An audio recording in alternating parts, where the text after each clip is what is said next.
नमस्कार मंडळी, मी देवकी चवीचे खवय्ये या माझ्या कुकिंग चॅनलवर तुम्हा सर्वांचे मनापासून स्वागत करते। उन्हाळ्याच्या सुट्टीमध्ये मुलांना बाहेरचे खराब तेलामध्ये तळलेले पदार्थ किंवा कुरकुरे जंक फूड खाऊ म्हणून देण्यापेक्षा मी आज तुम्हाला मधल्या वेळेस 5 ते 10 मिनिटात तयार होणारे भडंगचे 2 चटपटीत प्रकार बनवून दाखवणार आहे।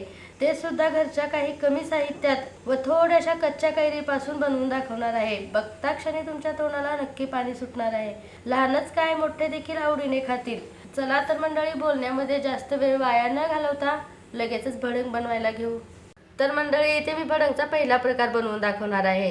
त्यासाठी आपल्याला बनवून घ्यायचं एक हिरवं वाटण आणि त्या हिरव्या वाटणासाठी मी इथे असं मोठंसं मिक्सरचं भांडं घेतलेलं आहे आणि त्यामध्ये असा 1 वाटी फ्रेश पुदिना घेतलेला आहे। तुम्ही कमी क्वांटिटीमध्ये घेतलं तरी पण चालतं। आता या पुदिन्यासोबतच आपल्याला अशी देठासकट कोथिंबीर घ्यायची आहे। तिखटपणासाठी 3 ते 4 हिरव्या मिरच्या घेतलेल्या आहेत आणि तुम्ही जर लहान मुलांसाठी बनवत असाल तर फक्त 2 मिरच्या सुद्धा वापरू शकता। 8 ते 10 लसणाच्या पाकळ्या फ्लेवर चांगला येण्यासाठी, अर्धा चमचे जिरे आणि भडंगला चव चांगली येण्यासाठी इथे काळं मीठ वापरायचं आहे। चवीपुरतं काळं मीठ घातलेलं आहे। हे वाटण आपल्याला पाणी न वापरता वाटून घ्यायचं आहे। एकदम बारीक असं वाटून घ्यायचं आहे। तर इथे पाहू शकता मंडळी, पाणी न वापरता एकदम बारीक असं वाटण मी तयार करून घेतलेली आहे। आता वाटण तर तयार झालेलं आहे। लगेच आपण पुढची स्टेप बघून घेऊ। तर मंडळी, इथे मी भडंगची फोडणी बनवण्यासाठी हा नॉनस्टिक पॅन घेतलेली आहे आणि त्या पॅनमध्ये आपल्याला 5 ते 6 चमचे पोहे खायच्या चमच्याने तेल घ्यायचं आहे। तर आता इथे तेल गरम झालं की आपल्याला हे हिरवं वाटण काढून घ्यायचं आहे आणि गॅसला मंद आचेवर ठेवून आपल्याला सतत 2 मिनिटापर्यंत त्याचा कच्चेपणा जाईपर्यंत आपल्याला असं परतून घ्यायचं आहे। या भडंगमध्ये तुम्ही कढीपत्ता सुद्धा वापरू शकता, नसेल तर उभा चिरलेला कांदा सुद्धा वापरू शकता। असंच तळून घ्यायचं त्याला पण इथं मी काहीच न वापरता एकदम झटपट पद्धतीने तुम्हाला भडंग बनवून दाखवत आहे। एकदम कमी साहित्यात होणारा भडंग आहे। माझी ही भडंगची रेसिपी जरा सुद्धा आवडली तर चॅनलला सबस्क्राईब करायला अजिबात विसरायचं नाही आणि लाईक शेअर करायला सुद्धा विसरू नका। तर इथे मी 2 मिनिटापर्यंत वाटणचा कच्चेपणा जाईपर्यंत असं परतून घेतलेले आहे। आता काय करायचं आहे, आपल्याला यासोबतच ही किसून घेतलेली 2 चमचे कच्ची कैरी परतून घ्यायची आहे। फक्त आपल्याला कैरीचा आंबटपणा जाऊ द्यायचा आहे इथे। आणि कच्ची कैरी असं तेलामध्ये फ्राय केलं ना, ह्याचा फ्लेवर सुद्धा तेलामध्ये उतरला जातो। जर कच्ची कैरी तुम्हाला इथे किसून घ्यायची नसेल तर एकदम बारीक काप करून सुद्धा घेऊ शकता। तर मंडळी, इथे सुरुवातीपासून 4 मिनिटापर्यंत मी असं हे वाटण फ्राय करून घेतलेलं आहे। तर आता हे वाटण आपलं चांगल्या प्रकारे फ्राय झालेलं आहे आणि ह्याला एका प्लेटमध्ये काढून आपल्याला थंड करून घ्यायचं आहे।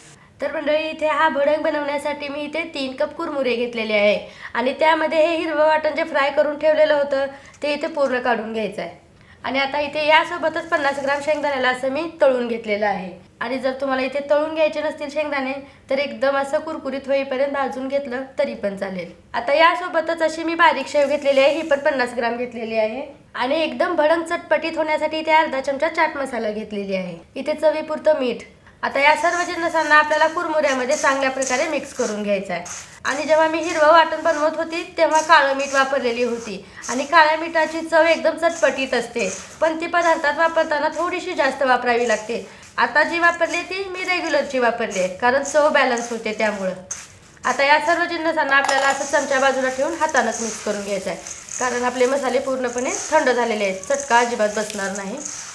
तर मंडळी, इथे सर्व जिन्नसांना कुरमुऱ्यामध्ये मी मिक्स करून घेतलेली आहे आणि पूर्णपणे आपली ही भडंग तयार झालेली आहे। आता गार्निशिंगसाठी वरतून अशी थोडीशी बारीक शेव पसरवून घ्यायची आहे आणि जर तुम्हाला बारीक कांदा पसरवून घ्यायचा असेल तर ते सुद्धा तुम्ही इथे घेऊ शकता। असं मस्त असं कच्च्या कैरीची एक फोड ठेवायची, वरतून असा लिंबू पिळायचा आणि लगेच खायला स्टार्ट करायचं। तर ही झाली आपली पहिली भडंगची रेसिपी। तर आता लगेच आपण दुसरी भडंगची रेसिपी लगेच बघून घेऊ। तर मंडळी, इथे मी भडंगचा दुसरा प्रकार बनवण्यासाठी मी इथे मिक्सरचं छोटंसं भांडं घेतलेलं आहे आणि त्यामध्ये 30 ते 35 अशा लसणाच्या पाकळ्या घेतलेल्या आहे। आणि इथे आपल्याला जास्त साहित्य लागणार नाही, मी लसुणी भडंग बनवत आहे म्हणून लसणाचा इथे जास्त प्रमाणात वापर करायचा आहे। आता या लसणासोबतच इथे 1 चमचा जिरे घ्यायचे आहेत आणि यासोबतच फक्त पोहे खायच्या चमच्याने 1 चमचा तेल घ्यायचं आहे। आता या सर्व जिन्नसांना आपल्याला एकदम जाडसर असं वाटून घ्यायचं आहे। इथे पाहू शकता मंडळी, अशी जाडसर लसूण आपली वाटून तयार झालेली आहे। आणि एक फायदा असतो तेल वापरल्याचा, तेल वापरल्यामुळे इथे पेस्ट नाही बनत लसणाची, अशी जाडसर लसूण फोडणीसारखी तयार झालेली आहे। तर आता हे वाटण तर तयार झालेलं आहे आपलं। लगेच आता आपण लसुणी भडंग बनवायला घेऊ। तर इथे भडंगचा दुसरा प्रकार बनवण्यासाठी मी याच पॅनमध्ये 5 ते 6 चमचे पोहे खायच्या चमच्यानं तेल घेतलेले आहे आणि तेल चांगल्या प्रकारे गरम झालेलं आहे. तर त्यामध्ये आपल्याला हे वाटून घेतलेलं लसणाचं वाटण टाकून घ्यायचं आहे आणि ह्या लसणाच्या वाटणासोबतच आपल्याला 2 चमचे कच्ची कैरी अशी किसलेली घ्यायची आहे. तुम्ही चिरून घेतलं कैरीला तरी पण चालेल. आता या दोन्ही जिन्नसांना आपल्याला गॅसला मंद ठेवून असं चमचा चालून परतून घ्यायचा आहे. फक्त इथे आपल्याला 1 ते 1.5 मिनिटापर्यंत असं लसणाला कुरकुरीतपणा येईपर्यंत परतून घ्यायचा आहे.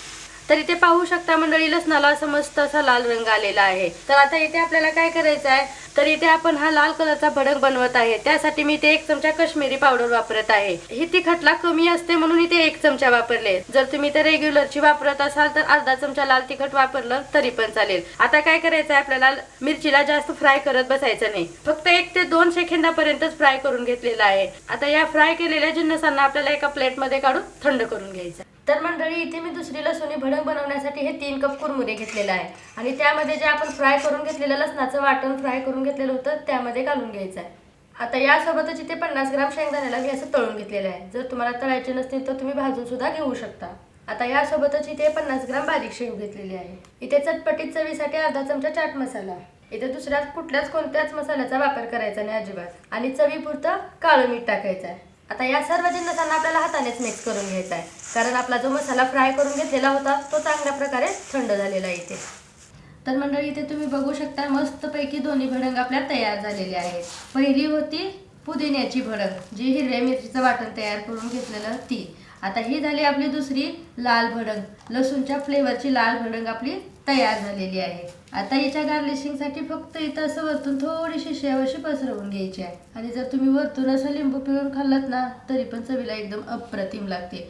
तर मंडळी, या दोन्ही भडंगपैकी तुम्हाला कोणती भडंगची रेसिपी आवडली ते नक्की कळवा कमेंट बॉक्समध्ये. पुन्हा एकदा भेटूया अशाच एका नवीन रेसिपीसोबत. धन्यवाद.